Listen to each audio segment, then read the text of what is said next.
حزب اللہ نے anti tank guided الماس missile سے صہیونی فوج کے مرکز کو نشانہ بنایا۔ حملے کے وقت متعدد صہیونی فوجی مرکز میں موجود تھے۔ حزب اللہ نے جنوبی لبنان کے سرحدی علاقے شمیرہ میں صہیونی فوج کے گروپ پر حملے کی ویڈیو جاری کر دی۔ حزب اللہ نے اینٹی ٹینک گائیڈڈ الماس میزائل سے صہیونی فوج کے مرکز کو نشانہ بنایا۔ حملے کے وقت متعدد صہیونی فوجی مرکز میں موجود تھے۔ اہم خبر آپ کو دیں گے، حزب اللہ نے شیخ نعیم قاسم کو نیا سربراہ مقرر کر دیا۔ حزب اللہ نے ٹیلی گرام چینل پر تقرری کا اعلان کیا۔ 70 سالہ شیخ نعیم قاسم حزب اللہ کے نئے سربراہ کی ذمہ داریاں نبھا رہے تھے۔ شیخ نعیم قاسم حزب اللہ کے بانی ارکان میں شامل تھے۔ حزب اللہ نے شیخ نعیم قاسم کو نیا سربراہ مقرر کر دیا۔ حزب اللہ نے ٹیلی گرام چینل پر تقرری کا اعلان کیا۔ 70 سالہ شیخ نعیم قاسم حزب اللہ کے نائب سربراہ کی ذمہ داریاں نبھا رہے تھے۔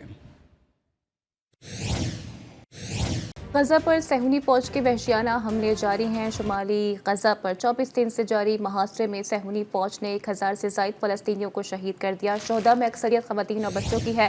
غزہ سٹی کے علاقے صابرہ میں صہیونی حملے میں 2 اور شجاعیہ میں 3 فلسطینی شہید ہوئے۔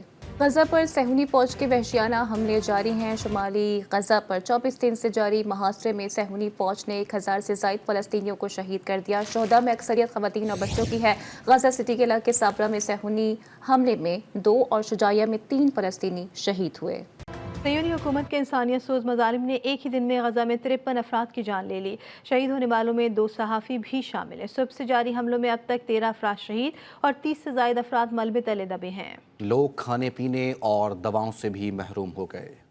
صہیونی فوج کے حملوں کا سلسلہ نہ رک سکا۔ وسطی غزہ میں نصیرات میں اسرائیلی فوج نے حملوں میں مزید 2 فلسطینی شہید کر دیے۔ بیت اللحیہ، جبالیہ، بیت الحنون اور رفح میں اسرائیلی فوج نے پناہ گزینوں کے علاقوں پر بمباری کی، جس کے بعد تمام عمارتیں ملبے کا ڈھیر بن گئیں۔ ملبے میں 30 سے زیادہ افراد کے پھنسے ہوئے ہونے کی اطلاعات ہیں۔ صہیونی فوج نے امدادی کارروائیاں کرنے والوں کو بھی علاقہ خالی کرنے پر مجبور کر دیا، جس کے باعث ملبے میں دبے افراد کو مدد فراہم نہ کی جا سکی۔ دوسری جانب اسرائیلی وزیراعظم اور اسرائیلی وزیر دفاع کے مابین غزہ میں جاری جنگ اور اس کے نتائج کے حوالے سے اختلافات سامنے آ گئے۔ اسرائیلی وزیر دفاع کا خط منظر عام پر آنے سے تنازع دنیا کے سامنے آ گیا۔ اسرائیلی وزیر دفاع نے نیتن یاہو سے مطالبہ کیا کہ وہ غزہ میں جاری جنگ کے محرکات کو واضح کریں۔ اسرائیلی وزیر اعظم کا کہنا ہے کہ غزہ میں جاری جنگ کے محرکات بالکل واضح ہیں۔ اسرائیلی وزیر دفاع نے متعدد باری موقف اختیار کیا کہ حماس اور حزب اللہ کو کافی نقصان ہو چکا ہے، اب انہیں جنگ بندی کی جانب جانا چاہیے۔ جبکہ اسرائیل کی دائیں بازو کی جماعت کے وزیر خزانہ نے بیان دیا ہے کہ فلسطینیوں کو غزہ سے نکال کر وہاں پر اسرائیلی آبادکاری کا کام شروع کر دیا جائے۔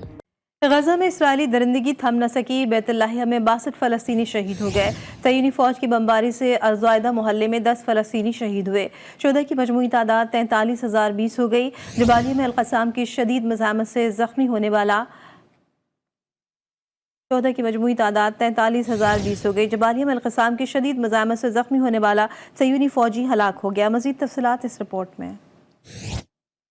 غزہ میں اسرائیلی فوج کی درندگی تھم نہ سکی۔ صہیونی فوج کی الزوائدہ محلے اور بیت اللحیہ میں شدید بمباری، جس سے مزید متعدد فلسطینی شہید و زخمی ہو گئے۔ صہیونی فوج نے الفخورہ اسکول کو آگ لگا دی۔ صہیونی فوج نے غزہ سٹی، رفح اور نصیرات کیمپ پر بھی شدید بمباری کر ڈالی۔ صہیونی فوج کی شمالی غزہ میں 24 روز سے جاری مسلسل جارحیت میں بچوں، خواتین سمیت 1000 سے زائد فلسطینی شہید ہو چکے، 1 لاکھ سے زائد زخمی ہیں۔ غزہ میں بنیادی ضروری اشیاء اور غذا کی شدید قلت ہے۔ CIA چیف نے غزہ میں 28 روزہ جنگ بندی اور 8 مغویوں کے بدلے متعدد فلسطینی قیدیوں کی رہائی کی تجویز پیش کر دی۔ القصام بریگیڈ کی شدید مزاحمتی کارروائیاں جاری ہیں۔ القصام بریگیڈ نے شمالی غزہ میں صہیونی فوج کا کمانڈر ہلاک کر دیا۔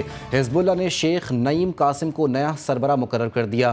70 سالہ شیخ نعیم قاسم حزب اللہ کے نائب سربراہ کی ذمہ داریاں نبھا رہے تھے۔ سید حسن نصر اللہ کی شہادت کے بعد سید ہاشم صفی الدین کو نیا سربراہ بنائے جانے کا امکان تھا، لیکن انہیں بھی شہید کر دیا گیا۔ شیخ نعیم قاسم نے اپنے پہلے پیغام میں کہا کہ شہید حسن نصر اللہ کے مشن کو جاری رکھا جائے گا۔ القدس کی آزادی کے لیے حزب اللہ اپنے فلسطینی بھائیوں کی حمایت جاری رکھے گا۔ عالم باعمل شیخ نعیم قاسم حزب اللہ کے چوتھے سیکرٹری جنرل بن گئے۔ شیخ نعیم قاسم 1953 میں لبنان کے علاقے کفر فیلا کے دینی گھرانے میں پیدا ہوئے۔ انہوں نے دینی تعلیم استاد آیت اللہ محمد حسین فضل اللہ سے حاصل کی اور لبنان یونیورسٹی سے کیمسٹری میں بیچلرز کی ڈگری حاصل کی۔ شیخ نعیم قاسم مسلم طلبہ یونین کے بانیوں میں سے ایک ہیں۔ 1970 کی دہائی میں آپ نے طلبہ سیاست میں بڑھ چڑھ کر حصہ لیا اور موصل صدر کی جماعت عمل موومنٹ میں شامل ہوئے۔ دینی تعلیم میں محنت کے ساتھ کئی جہادی مارکوں میں بھی حصہ لیا۔ شیخ نعیم قاسم 1974 سے 1988 تک اسلامی مذہبی تعلیمی انجمن کے سربراہ رہے۔ 1991 میں شیخ نعیم قاسم حزب اللہ میں شامل ہوئے اور 1992 سے سید حسن نصر اللہ کے نائب اور حزب اللہ کے ڈپٹی سیکرٹری جنرل کے طور پر کام کرتے رہے۔ حزب اللہ کے ٹیلی گرام چینل پر ان کی تقرری کا اعلامیہ جاری کر دیا گیا ہے۔ شیخ نعیم قاسم نے اپنے پہلے پیغام میں کہا کہ شہید حسن نصر اللہ کے مشن کو جاری رکھا جائے گا